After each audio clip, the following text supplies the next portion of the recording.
All right, so according to ESPN Analytics, the Rams have a 14% chance of making the NFL playoffs this season. Before we get into it, be sure to like, subscribe, and comment. And now let's dive in. So the Rams are 3-6 coming out of the bye week. They got Matthew Stafford back, Ernest Jones, Rob Havenstein, and Bobby Brown off of IR. They unfortunately didn't receive Kyron Williams. But this team is looking pretty interesting going into a pivotal Week 11 rivalry matchup, a rematch, and a potential revenge game for the Seattle Seahawks. The only team that has beat them at home this season has been the LA Rams, and they did that Week 1. And they actually scored 30 points. It's the only time this year in which they've scored 30. So this game's imperative, for one. This is a must-win. But the fascinating nature of this game is that it's actually a must-win for not only the Rams, but I'd argue it's a must-win for the Seahawks. ESPN has them at 14% making the playoffs, and Seattle at 71%. However, if Seattle were to lose this game, they would fall to 6-4. The Rams would move up to 4-6. Moving forward, the Rams have a pretty easy schedule, or at least winnable schedule, coming up. Now, the Ravens game scares me, and the 49er game scares me, depending on where they are at that point in the season. But aside from that, you have the Cardinals, you have the Browns, you have the Commanders, you have the Saints, you have the Giants. So let's talk about it. If the Rams won this game, okay, they would move to 4-6. Now, things obviously can change and all of that. But what I came down to when going over their schedule is that, look, if the Rams do win this game against Seattle and then rip off wins against the Cardinals and the Browns and get back to 6-6, 500 on the season, and have their first 3-game win streak of the season, now, that'll probably come down to, well, they'll probably move to 6-7 because I don't have them beating the Ravens at all. I think that's the scariest game.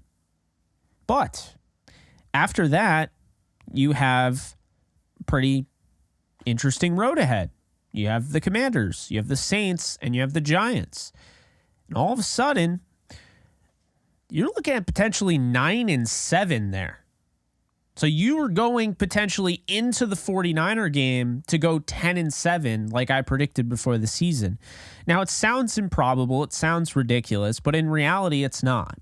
When you talk about it, it's not a homer pick. This isn't the St. Louis Rams with Jeff Fisher. I remember back when I was a little kid, I used to love ESPN's playoff machine. I used to use it all the time because, unfortunately, that was the reality. The Rams weren't terrible. They just weren't good enough to make the playoffs. They were good enough to tease you into the fact they might make the playoffs with Sam Bradford, to tease you into the fact they might make the playoffs with Nick Foles and Austin Davis and Sean Hill and Kellen Clemens. And so you would go through the playoff machine and you would try to find different ways for the Rams to win. And you come to the conclusion that while it was mathematically possible, it was very, very unlikely because there was no easy win for the Rams. There was no, oh, this is winnable.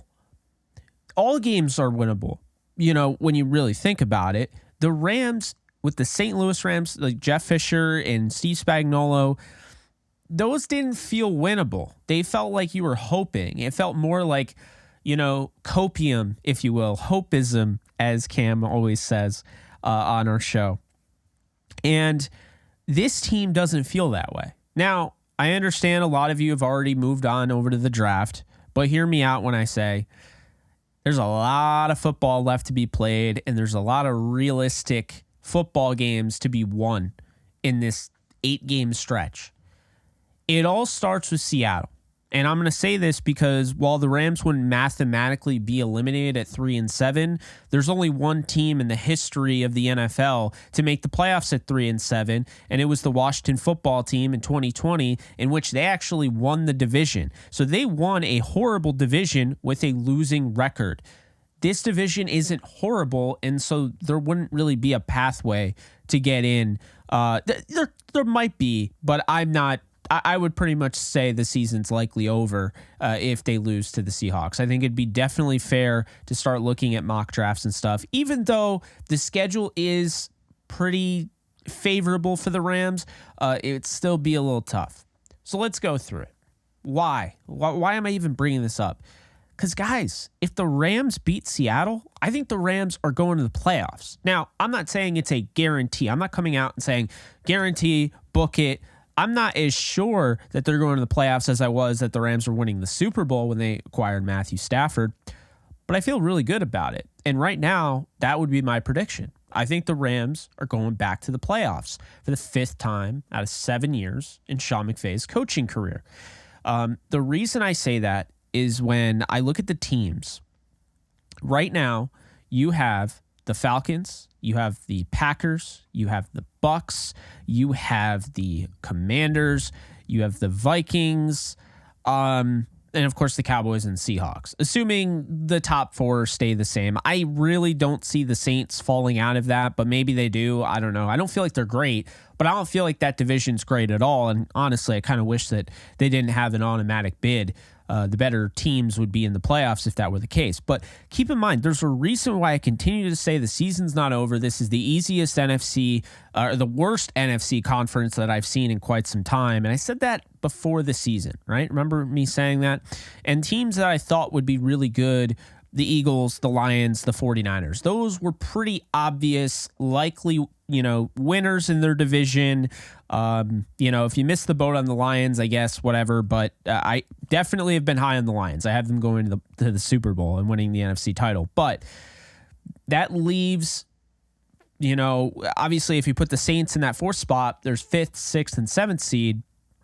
See, under the original 6th seed format, I don't know if the Rams make the playoffs this year, but 7th seed format makes it definitely more possible. And looking at this, I think you can almost, make it in writing that Dallas is going to be the 5th seed.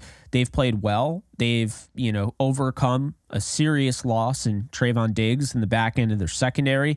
But at the same time, the Vikings have played well. They're 6-4. Seattle, 6-3. They haven't played the best, but they've gotten the job done late in games. And now you see their schedule and you're like, wow, that Washington game was huge. I mean, if they lost that, they would have been in trouble. So that brings us to this game. Okay. The Rams beat Seattle. Seattle falls to 6-4. Rams move up to 4-6. Rams then have the Cardinals and Seattle has the 49ers. So now the Rams, if they beat the Cardinals, which they should be able to do, they've done a really nice job against the Cardinals in Sean McVay's tenure as the Rams head coach. Rams would move to 5-6. If Seattle loses to the Niners, which, I think a lot of people would pick the Niners to win that, they would fall to 6-5. And then this is where it gets really interesting because the Dallas Cowboys, who are honestly, you could argue statistically over the last, 3 years it is, the Dallas Cowboys are the best home team in football. And Seattle would have to play Dallas. And if they don't win that game in this scenario, they're now 6-6. And if the Rams take care of business at SoFi Stadium against the Browns in an environment where, again, kind of like Seattle, they should have the home field advantage. They should have the more dominant fan base because I don't think Browns fans travel that well. So then you're at 6-6. And guess what, my friends? The Rams have just tied the Seattle Seahawks in this scenario. The next 3 games. If the Rams win the next 3 and Seattle loses the next 3, which is more possible than you realize, the Rams have that tiebreaker, the sole tiebreaker head-to-head. They beat Seattle both times in this. So if that's the case, then you move on to the Ravens game. The Rams will probably drop that one. I can't see the Rams winning that. The Ravens are one of the best teams in football. Lamar Jackson, last time we saw him against the Rams, well, he dominated them. He had 5 touchdowns in that game. But, I look at this, the Ravens, they dropped that game. They go to 6-7. The Seattle Seahawks, they got the 49ers after the Cowboys game again. So that would be at Levi's Stadium. And if they're not able to come away with that win, that'd be 4 straight. Losing. The Rams would have just lost their first game, in the second half of the season, breaking up their 3-game winning streak. Then they move on to the Commanders at SoFi. I will say, I know from experience being at the Coliseum when they were the Washington Redskins in 2017, Sean McVay's second ever game. I will tell you, they travel well. That fan base travels very well, so that could be a problem. But the Commanders did trade away their 2 top pass rushers at the deadline, and we saw that definitely hurt them late in the game against Seattle last week. So, Commanders, potential winnable game there. You're talking about 7-7 at that point for the Rams. Then Philly has to get it done at Lumen Field against the Eagles. Okay, again, excuse me.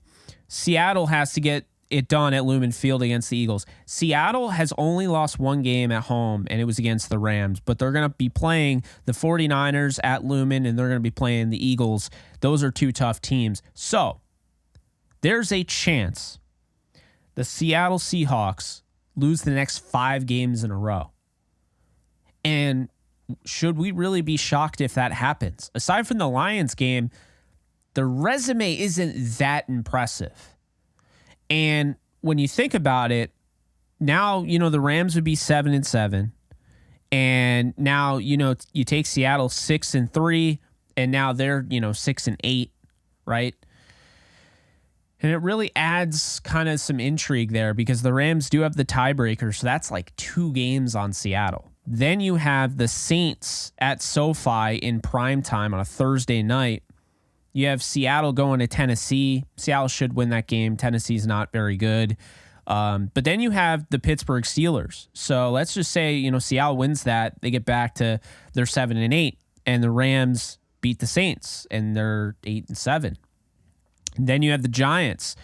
The Rams have basically outplayed the Giants. They've outscored the Giants by almost 60 points in the last 2 meetings alone under Sean McVay at MetLife Stadium. I've been at both games. I can tell you right now, it's always a lot of fun when the Rams play the Giants. But to be fair, I'd pick any team over a Giants team that is clearly not trying to win many football games if they're putting Tommy DeVito out there at quarterback. So that would put the Rams in 9-7 in this scenario. And the Seahawks, they would have the Pittsburgh Steelers. That's kind of a toss-up, right? It's kind of a toss-up. But let's just say they win that game. 8-8. So they got the Cardinals at State Farm Stadium in Glendale to end the season. And that game, if the Cardinals aren't playing for the number 1 overall pick, and I don't think they are. I mean, bringing back Kyler Murray tells me they're trying to win football games. And I think Kyler might be their guy. That's a trap game. And the Rams, they might be in the good graces of, the football gods, I guess, because here's the thing. The 49ers' 3-game losing streak might have cost them the number 1 seed, which could mean that the 49ers end up sitting their players in the finale because they can't move up or down in the seeding. And furthermore, it could also mean that the 49ers end up playing the Rams. Now, here's the thing that's hilarious. Is that if that were all to happen, the Rams did beat the San Francisco 49ers, who they lost to when they were fully healthy by 7. So if they sat even for a half, the second half, the Rams would probably win. Then you're talking about a 10-7 team, a team that just went 7-1 coming out of the bye. Now, I understand that's hard to believe, but if you're trying to compare this team to last year, they've already proven to you they're not last year's team, because this year's team already showed you how good they can be on offense before Cooper Kupp came back. This year's team already showed you that they're not a 32nd ranked defense. They're actually pretty good. And without a true pass rush, they're still able to defend the pass pretty well. They've been stopping the run pretty well. And this team should very well, right now, have another win. They should be 4-5. They lost last 2 weeks ago. They lost because they started Brett Rippon at quarterback. Now that's on them. It's their fault, but still. You think the Packers are a better team than the Rams? No, it's why I barely even named them. They have the tiebreaker over the Rams. Good luck with the Packers. They got the Chargers, Lions, and Chiefs upcoming. So let's talk about it. I think The Rams this weekend, this is the most important game of the entire NFL season for the Rams, because if the Rams beat Seattle, they can help themselves, but they can cripple Seattle.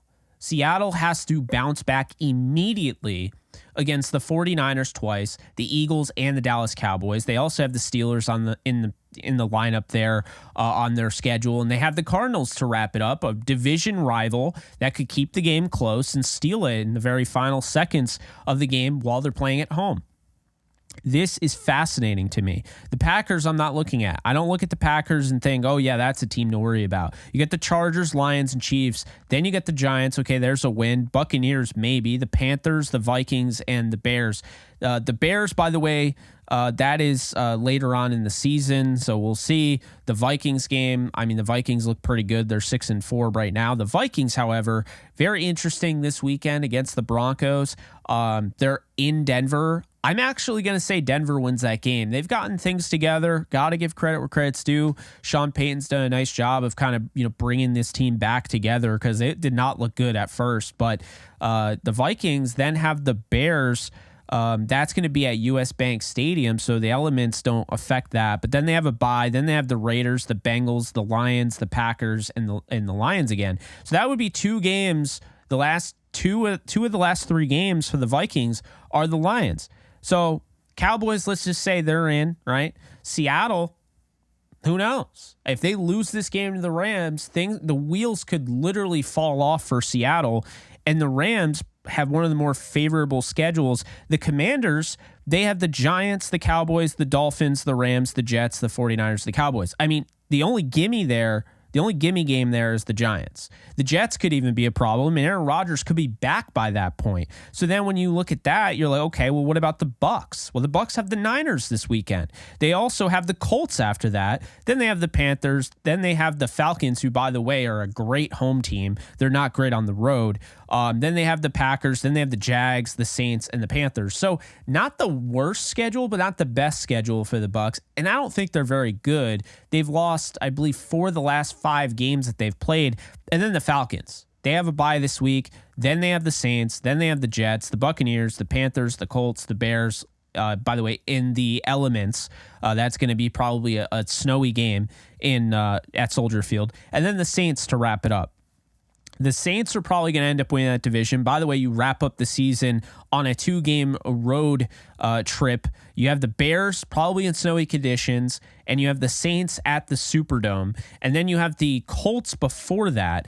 And really, this team is really good at home, and they have 3 home games, but they have, predominantly more road games left, and they are really hard to watch on the road. The Falcons are. So looking at this, it's not out of the realm of possibility. We've seen better contenders in the past.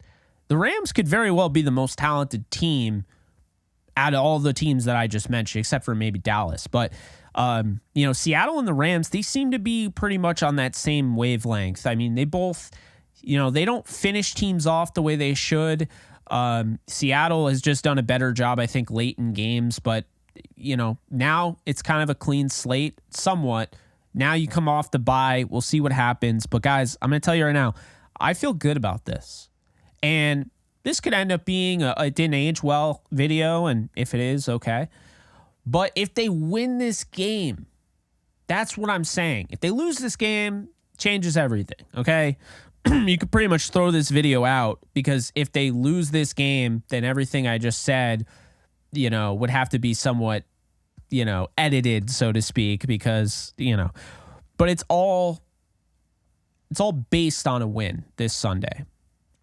And I think they're going to get that, and I think they're going to go to the playoffs. And will they be a 7th seed or a 6th seed is a better question. I don't know. But I think this team still has a shot at 10 wins.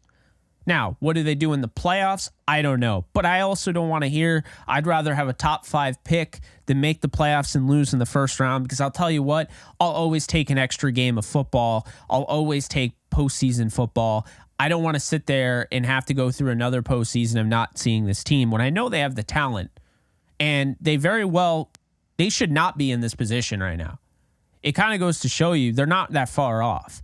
Because if they just took care of business and didn't stop running the ball against the Bengals, the game that they absolutely should have won. Well, now they're 4-5. And if they signed Carson Wentz like I wanted them to at the beginning of the season, or anybody, John Wolford or Bryce Perkins or whoever, they're beating that Packers team because that Packers team is not very good. So that makes them 5-4. Okay. Then if they actually just, obviously they were somewhat robbed in the Steeler game, but they also let the Steelers take over that game. They needed to really take the Steelers out of it, and they let the Steelers put on a clinic in the fourth quarter. They should have won that game. They could be 6-3. Okay? We could get into, they had a shot with the 49ers and they had a shot with the Eagles. No, we're talking about games that they really should have won, and those are those 3 games, and they should be 6-3, and you could argue that Seattle could be 3-6. That's the difference, and that is what has really been the reason why Seattle's in this position. But it is a long season for a reason. There are 8 more games left for the Los Angeles Rams, and just because you started off slow does not mean that you can't finish strong. Does not mean that a strong finish can't lead you to the playoffs. Is it a guarantee? No.